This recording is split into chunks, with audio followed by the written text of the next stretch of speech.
Welcome to Bounce, playful, unfussy conversations with SoCal's arts and culture stars. I'm your host, Susan Petrella, a lifelong arts and culture patron/advocate and the rockstar consultant who rockets your business to success. Each Wednesday, or Thursday or Friday, I am hanging out with cool, clever, creative individuals. Today's guest is Ben Brough. Hi, Susan. How are you? Born and raised in Hawaii, Ben knew since grade school. He told me age 4 that he wanted to be an artist. After a very successful professional surfing career, traveling the world, educating himself with visits to museums, reading and such, stints at Volcom and O'Neill in the art department, marketing leadership positions, Ben does still surf every day, but he tells me it's not the be-all and end-all, painting is. Ben's one of 110 artists in Coastline Art Gallery's new show, 23andMe. 23andMe is an exhibition that has as its foundation in the popular genetic testing site 23andMe. It's a play on words as it relates to the creative community that surrounds Coastline College Art Gallery and how it's made up of all different types of artists and styles. This is the DNA of our community. Ben's work is She's Got You. Welcome, Ben. I'm very happy to have you here today. Thank you, Susan. Happy to be here. Thanks for having me. So how does one know at age 4 that one wanted to be an artist? Actually, fourth grade. Fourth grade. Okay. Yes. So I was in fourth grade, and Okay, fourth grade. you know, I didn't know what it meant. I liked drawing. I think I wanted to be a cartoonist. I didn't know what that meant, but I just liked making marks on the page, and like we're all, you know, as kids we like drawing and doing stuff creative. I just kind of never let that go, and I think fourth grade was. I remember. It was a career day, and just being so confident, standing up in front of the class, like, I'm going to be an artist. And I just kept doing it. Was there an artist there that day that came? No, not at all. No, I was already into drawing and things like that, and I just had it was just a feeling. I just kind of knew what I wanted to do, even though I didn't know what it meant. Okay. And how was that encouraged? Was it encouraged by your family? No one in my family was artists except my grandfather. He was a painter, and you know, you could say artistry. My dad, you know, built houses. You know, so there's creativity there. You know, my mom used to make our clothes and things like that. You know, they were old hippies and things. So there was some sort of creativity always around. But as far as art, no, I think I just liked, you know, the sharp pencil on paper and drawing and. Yeah, I just kept doing it. So, but I memories of my grandfather painting, kind of foggy memories of him doing that, and I always knew he was an artist, so maybe that had something to do with it. But I think it was just mainly just in me. I think so. Yeah. Okay. Yeah. And then you've had this wild kind of professional surfing career that kind of also enabled you to kind of you know educate yourself around art and such. And Yeah, that was you know, that all kind of seamlessly came about. Grew up in Hawaii, so we are always in the ocean. I was a surfer. My dad taught us all to surf. I was born here in California, and then he brought us to Hawaii because he wanted to raise his kids over there. We were all surfing, and then I just I guess I got okay at it enough where some companies wanted to, you know, eventually pay me and send me around the world. And I was already, like I said, starting to paint a little bit, and so I'd go visit museums. I'd keep journals with me. I had hundreds of journals. Had a big life change in the last about 4 years ago. Okay. Burnt about 90% of them. Oh, really? I kept about 12 of my favorite ones, Okay. but I torched the rest. Pretty cliche, but it's like I had to get rid. I was getting rid of purging a lot of things. I'm just tired of carrying them around my whole life. But everywhere I traveled, I had a journal and always drew and painted, and met other artists along the way, and kind of educated myself that way. At least had books and read and things like that. So, yeah. What did you like to paint, or what have you liked to paint? It was more of just like things that popped out of my head. You know, just imaginative ideas, or if I would try it out and just do like sit there and draw the building in front of me or a tree or something. But that was like more of just like kind of messing around doing that. But I think it was more of just fantasy that came to my head, people and eyes, you know, kind of had like an early Picasso influence, you know, because it was easy to draw a nose this way and an eye that way and not have to render it, you know, academically perfect. So, yeah. And And then you had, you went to Volcom and then O'Neill and was involved in the art and graphic design for, those brands. Yeah, so that was another little seamless situation. So the company that sponsored me and sent me around was Volcom. I think I was about 24, and I decided I wanted to do something more than just surfing. And that's when I was really kind of buckling down about my art career and kind of getting ideas of what I wanted to do. And they hired me in the art department, and that was kind of my college years. This was a great time to work there. We had a lot of fun, very art influenced in that art loft. We had books and magazines, and the director was an artist as well, and so we had that marketing department that we were running, but also there was a fine art push behind it too, and just the ideas and stuff. So a lot of great ideas came out of that. So I when they hired me, I had an email, but I didn't even know how to really check my email. I didn't know anything about a computer. I was very analog, just living out of a backpack, and from teaching myself and learning, watching them, taught myself all the programs, all the Adobe stuff. Back then, like I was telling you, there was no InDesign. It was Quark. We used a layout program, and there's Photoshop and Illustrator, but that was about it. A lot of stuff we did by hand. Every advertisement we built by hand. We shot with a camera and then scanned it in. Wow. So there was a lot of actual, hands-on, very hands-on. Yeah, Okay. yeah. And then I worked there for about 8 years or something, and then I was a part of that brand when they first started in 92, 91. So I just kind of wanted to venture out and kind of see what else was out there, and then did some I was still painting and doing shows and trying to push that side of my work and showing my work, and still had a studio practice at that whole time, and then ended up back at O'Neill, or got hired at O'Neill, and I was their marketing art director, and I was raising a family, so this was taking a day job, taking a paycheck, but I always kept a studio, always painted, always kept that side of myself rolling, and I just did that for quite a while, and Is there a favorite medium that you like to work with? And I use everything. Watercolor, because it's pretty quick. I work fast. I work multiple different pieces at once. Okay. I like charcoal. I like acrylic because it dries fast. I mean, I've done some oils, but don't have the patience for it to dry. yeah, I've been thinking about getting, kind of messing around with some again, but mainly is acrylic, charcoal, watercolor, spray paint. I'll use spray paint, but I like to disguise the spray paint in there, some background or just some fills. I don't use it too much, just little subtle hits, things like that. So, I like a lot of different things. I'd say charcoal's pretty fun to work with. So your work in this show is called She's Got You. So tell me about that. So that is a direct, obviously a song title from Patsy Cline, and I love Patsy Cline. yeah, I didn't get that. and so she, I always have music going on nonstop, whether I'm in the studio, always in the studio, or car, or just in my house, records or whatever. There's always music going. So a lot of my work is direct influence from music, lines in songs, or feelings of the song. So that's she was probably playing on the radio when I was making that piece. Okay. Yeah. And it's greens and blues and such, and black, I think. Yeah. So Are there favorite colors, or no? I do have. I love a lot of all colors, but my favorite color combo is probably gray and green. Gray and green. Yeah, so that had a lot to do with where I grew up, in Hawaii, where the weather would, in the afternoon. Does it get gray? The clouds would come in the afternoon. It's like a big slope where I grew up in Kona on the Big Island, and the mountain is a big slope. So every afternoon, these dark clouds would come through after being hot all day and rain up in the mountain.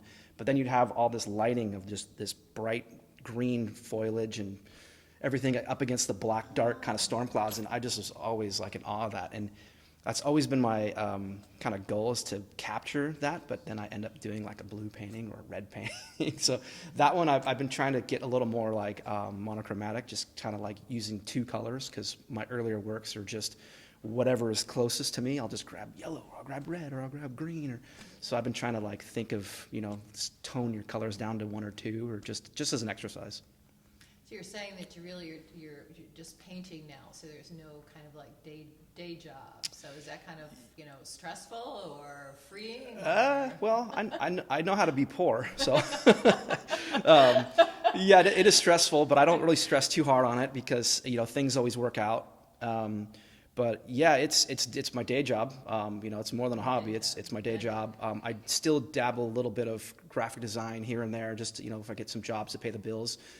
Prefer not to, just because I don't like sitting over the computer for hours and hours anymore. I did almost 20 years. I'd rather So just you be. don't use that. You don't use the computer in your work then to do design. Not in my paintings, not at all. Not in No. paintings, I'm okay, strictly charcoal or paint straight to canvas or paper. So from the head to the hand to the paper.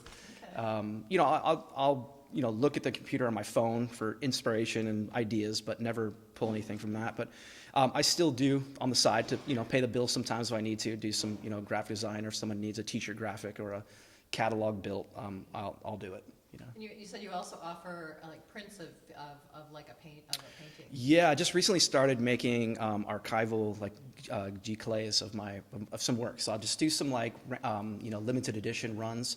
I'll put them on my website and sell out of them, or some of them still sit there. So it just depends. So I've been just kind of doing that for people who can't. There's some people who want some of my work, but if they can't afford a painting, they can afford a print. So I've just something a little more offering to get it out there. So you got the website, social media.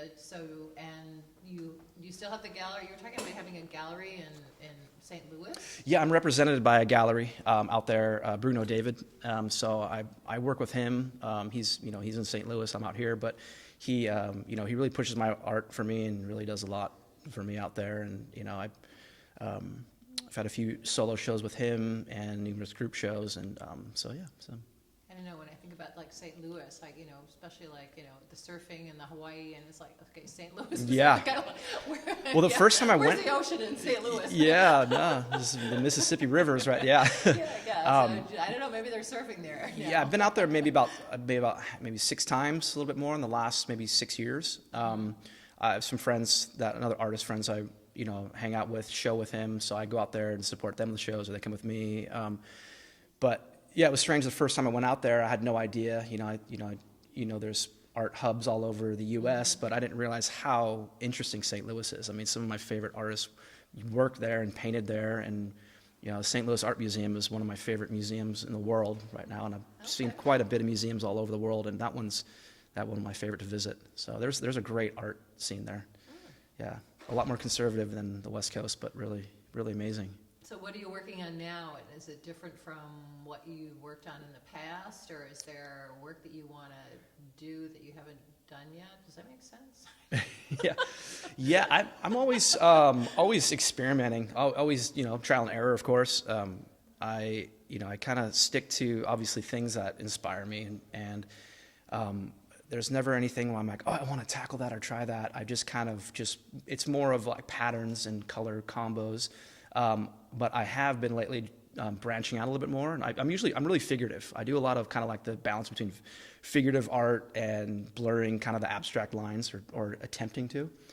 Okay. But lately I've been doing a lot of landscapes. I've just been sitting in nature a lot and just kind of meditating. That and kind of plein air kind of thing? Yeah, not really. I don't really set my easel up and paint out in nature. I mean, I'll take a lot of photos when I'm out there, but just being... I'll go down to the beach and, have my coffee in the morning and just sit and just kind of be quiet, because I live right by the beach now. So I've been taking advantage of that. And, I've just been like trying to just capture something that's like, I've never really tackled that theme. I mean, they've always, there's been some landscapes in my backgrounds, but nothing like pure landscape art, so yeah, been kind of messing around with that a little bit. And so I think I asked, other artists the question of like, how do you know that it's done? Like the work is done? Is it just... And you work on multiple pieces at a time, right? You were saying some artists just work on one piece and work, until that's done, whatever that means. Yeah, it's sometimes I'll know, it's just a gut feeling for me. So sometimes I'll be like, oh, it's done, or I could, if it actually has to leave my studio for it to be done, because if not, I'll end up painting over it.